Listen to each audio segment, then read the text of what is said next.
Before we continue, we'd love for you to subscribe to the Dip Dive podcast channel. Your support helps us grow and create even better content just for you. Thanks for being part of our journey. Hey everyone, and welcome to this deep dive. Today we're going to be looking at a single story. It's a personal anecdote about a morning that went so wrong it's almost hard to believe. It's funny how those small everyday things can tell us so much about ourselves, Yeah. like our psychology, even how we think about time. Yeah, for sure. So, okay, imagine this. You have a really important meeting, the kind that makes you stay up all night getting ready.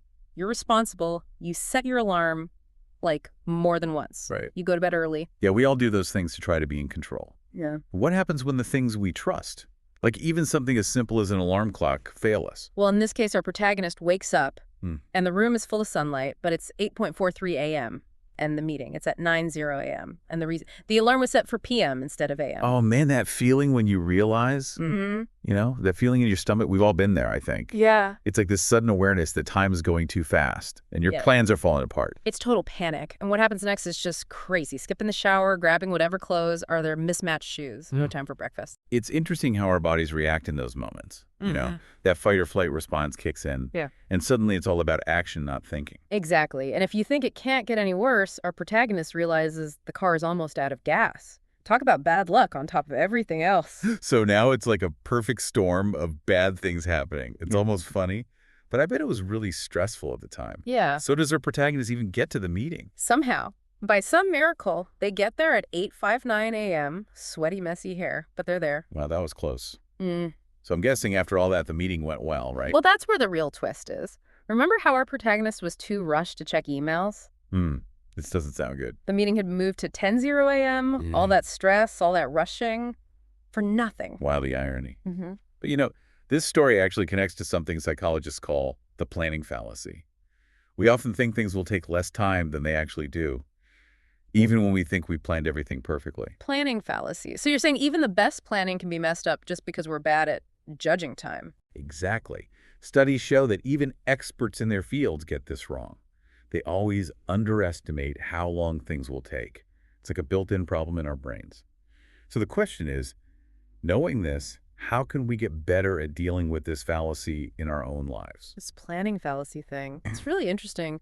We all like to think we're good at managing our time, but this suggests maybe we're not as good as we think we are. Yeah, it's true. And it affects so many things, not just our daily schedules, but also big projects. Yeah. Like why we're always late, why we miss deadlines, why those DIY projects seem to take forever. Oh, yeah. Speaking of projects taking forever, this whole thing with the meeting, it's like a metaphor, It says something about how obsessed we are with being productive these days. You're right. This story, it's funny, but it also shows a bigger anxiety we have in society about time. Like we're always rushing. We're always trying to get the most out of every single day. It's like we're stuck on a treadmill trying to stay ahead of the clock, and we just keep adding more and more to our schedules. Exactly. And this pressure can lead to what some call time tyranny.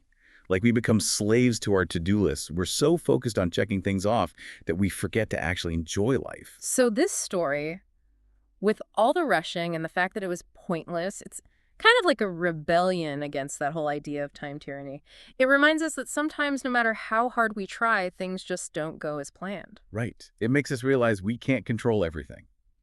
And maybe that's okay. It's like we're allowed to let go a little bit, to accept the unexpected and find the humor in it all.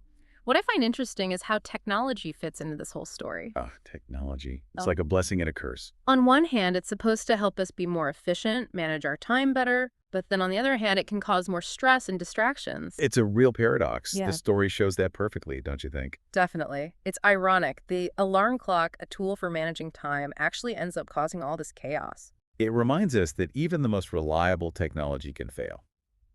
And sometimes the results are disastrous, or in this case, pretty funny. We shouldn't just blindly trust technology to run our lives. It's about being aware of how much we depend on technology, knowing its limits, and not letting it control everything we do. You got it. It's about having a healthy relationship with technology, where it works for us, not the other way around. But let's go a bit deeper. This story isn't just about managing time or technology, is it? It's also about how we see things. That's a great point. If our protagonist had just missed the meeting, that would have been a disaster. It could have affected their career. Totally. But the twist, The fact that the meeting got moved, it changes everything. It becomes a funny story, something to laugh about. It shows the power of perspective, Right. how the way we look at things can completely change their meaning. Right. It's not just about what happens to us, but about the stories we tell ourselves about those events. Our protagonist chose to find the humor in the situation, to accept the absurdity, and that made all the difference. So in a way, this story isn't just about oversleeping and missing a meeting. It's a reminder that we have a choice in how we see our experiences, even the really stressful ones. And that choice, that ability to find meaning and even humor in the middle of chaos, that's a big part of being resilient. We've talked about the external factors, the time pressure, the technology. But what about the internal factors that make us resilient?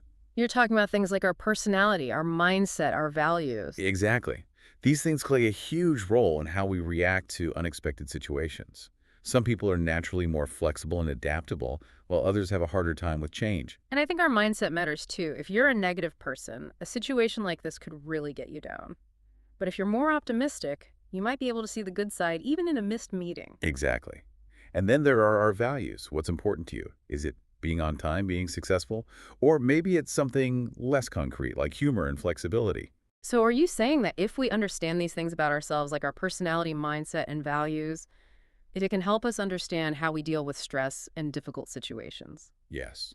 And it can also show us areas where we can improve to become more resilient and flexible. It's about realizing that we have more control than we think. This is turning out to be a much deeper dive than I expected.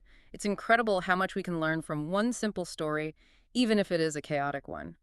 It's often the everyday experiences that teach us the most valuable lessons. But for now, let's stop here. And in the next part of our deep dive, we'll explore these internal factors and how they affect our resilience.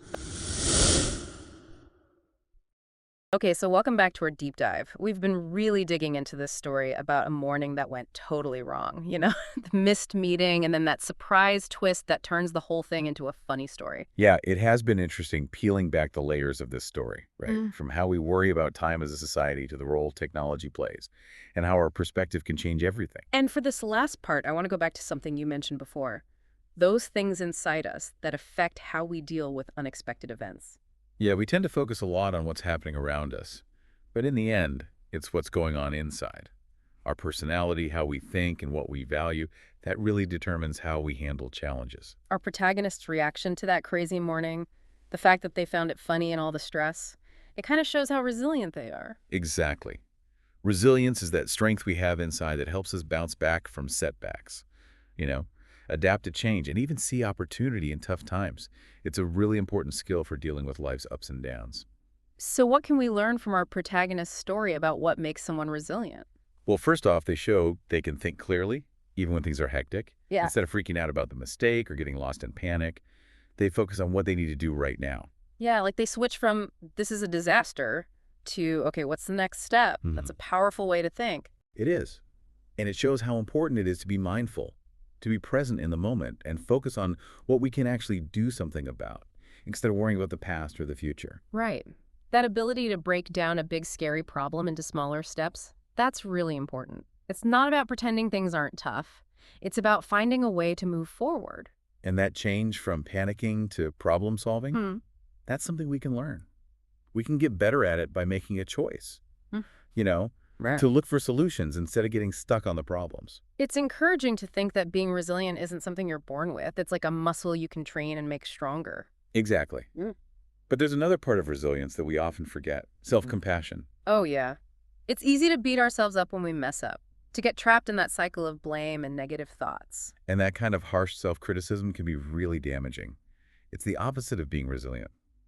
Our protagonist, on the other hand, seems to be kind to themselves. Right. They know they made a mistake, they take responsibility, but they don't dwell on it. It's subtle, but it makes a big difference. Self-compassion isn't about making excuses.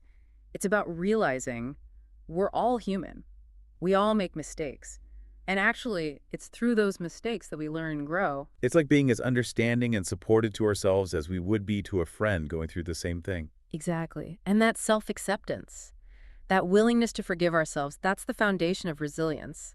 It lets us move on without feeling weighed down by shame or regret.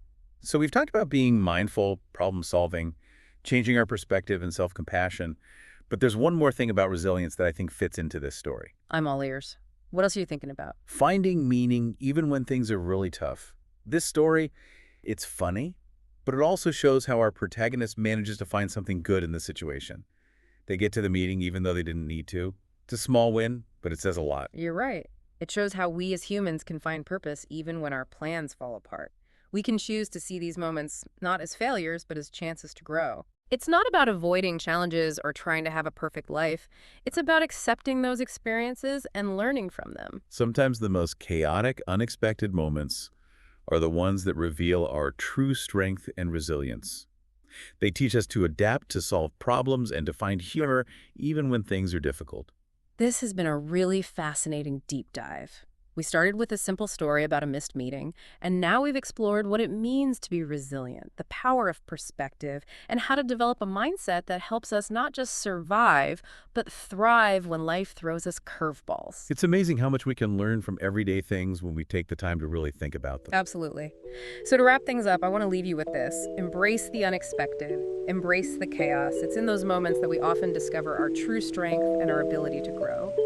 Thanks for joining us on the deep dive. We'll see you next time.